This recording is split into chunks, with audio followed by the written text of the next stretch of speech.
2008, the best way I know how to describe it, I felt like I was scraping the bottom of my soul.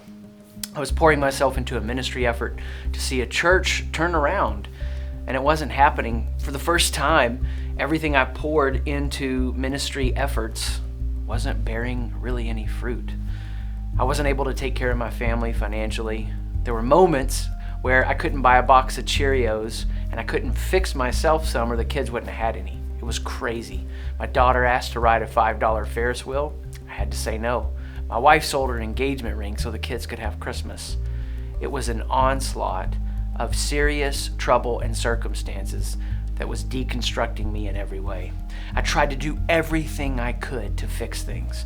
I searched and scoured every opportunity. I was substitute teaching. I thought I was supposed to be a coach at a counseling agency. Trying everything I could, I reached a space where I realized I had built my identity around how well I thought I could take care of my family and how well I could lead in ministry. And only when I felt like every door around me was shutting in my face did I come to this realization. In fact, I was driving to church one morning, the church that I pastored, and I needed the pressure of Sunday morning so that I could even write a message. And I was driving up to this stop sign, shifting through the gears, and I watched this car rev rock up. And my mind went back to when I was 16 years old and I took my stick shift Honda out for its first night being 16 years old. Me and my friend were going to Pizza Hut and we were coming to a stoplight that was on a hill. It was the first time in this stick shift Honda that I had taken this car out and I was stuck on this hill. The light turned green and I couldn't go. It turned green again. It had run through twice, and I still couldn't go. People are honking. Everybody's upset. My friend showed me a trick. He jerked up the emergency brake and told me to go ahead and shift into first. I did that. I started pressing the gas down, and then when the light turned green, he dropped the emergency brake, and we screeched out of there. Now, here's what I know about my life, and here's what I know about your life. Most of us have been taught how to shift straight in to second gear. That's what we do. Or third gear, our relationships. We haven't been taught how to shift into first gear, our identity. But when we hit the hills of life, the challenging circumstances, the heartaches, the things that we can't make sense of, we have to learn to shift into first gear, to process our lives along the lines of identity first. You know, when you look at the rhythm of Jesus' life, you see how he developed, and you see what the Father did in building his identity. I want you to think about this for a minute. Yes, Jesus, fully God, fully man, but emptied himself of his divine access to his divine nature so that he could be one of us. He shows us what humanity is. And in showing us what humanity is, he didn't lay there at age 2 and think, hey, you better take care of me because I'm the Son of God. Share the Legos or you'll be in trouble. Instead, he grew as we grow. He developed as we develop. And so at some point in his journey, as he came to this awareness that he was the Messiah, that he was God come to die for us, we see in the Gospels a development pattern. His identity is affirmed at his baptism. The Father says, "You're my son. I'm so pleased with you." After the baptism, he goes to the wilderness. And in the wilderness, the enemy tempts at the level of his identity.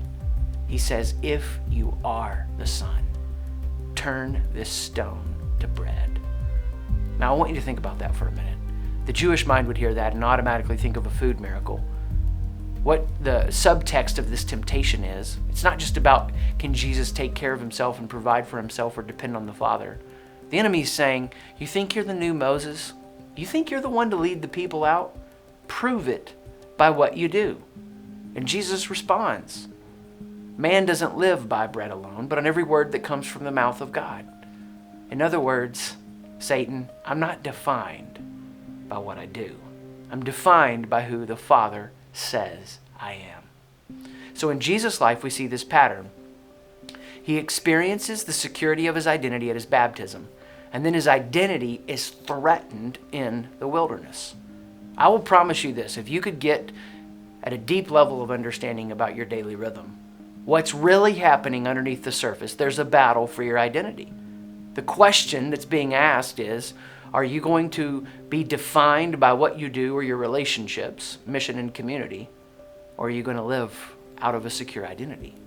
Now, if you think about Jesus and his ministry and his life, his identity is affirmed and it's threatened in the wilderness. He emerges out of that period, and then in Luke 4, he announces his mission. This is this moment where he's in the synagogue and he stands up and he claims to be the Messiah. It is only after this process of his identity that he emerges with clarity in his mission. And after announcing his mission with clarity, he goes and calls the disciples to follow him. Now, God's will for Jesus is that he was empowered by the Spirit and submitted to the Father. He modeled for us true humanity.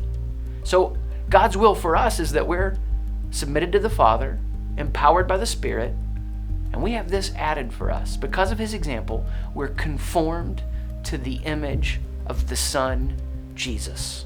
This is God's will for us. And how are we conformed to the image of Jesus? It's the same process the Father used in the Son's life. He wants us to have and live out of a secure identity so that it will overflow to a clear mission. And out of that clear mission, we'll attract and build healthy community. This is the process the Father is using to build you. And you see this everywhere in Scripture. I mean, you could start beginning to end. It's all about identity. In multiple places, I'll just draw your attention to some high points. You think about Jacob wrestling with God at the riverbank. Why? So he sees God face to face and gets a new name. Identity. Elijah, his identity is built around what's going to happen on the mountaintop, and the fire falls, and it's awesome and it's amazing, but it's not enough for Israel to turn. And so he hits disillusionment and dismisses his servant, and he's ready to go and quit. But in that moment, he learns that God isn't in the fire and the earthquake and the wind, but in the still, small voice.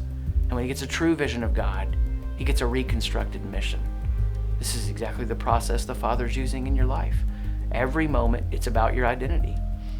You look at Jesus, he washes the disciples' feet, and I've heard that taught so much, and it's said this way: we should serve others. Well, the problem is we skip over verse 3 that says Jesus, knowing that he had come from God and was returning to God, and that all things were placed under him, washed the disciples' feet. Jesus, as he entered into the identity that he had, served. He lived with mission out of the security of his identity.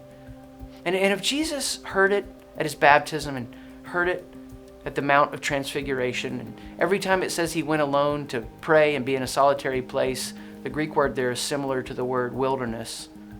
I believe he was experiencing this reminder of who he is.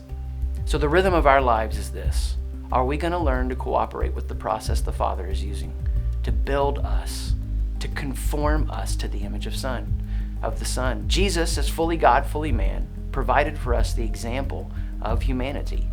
When my wife and I lived in our first apartment, I learned a hard lesson about how to care for our central heating and air system. It just shut down one day, and I called the landlord having no idea what to do, and he said, "Have you checked the filter?" I didn't even know you were supposed to do that. I went to the filter and checked it, and it was gunked up, thick gray stuff. Now I change it every month. I can't forget. I think a lot of us have a filter applied to our lives, our relationship with God. We're looking for God to give us certainty and guarantees in our mission and in our community or our relationships. The only place we have a guarantee is our identity. We're seated with Christ in the heavenly realms. That's fixed. And what we want to learn to do is apply a filter to our lives and cooperate with the process the Father's using as we learn that it's all about our identity.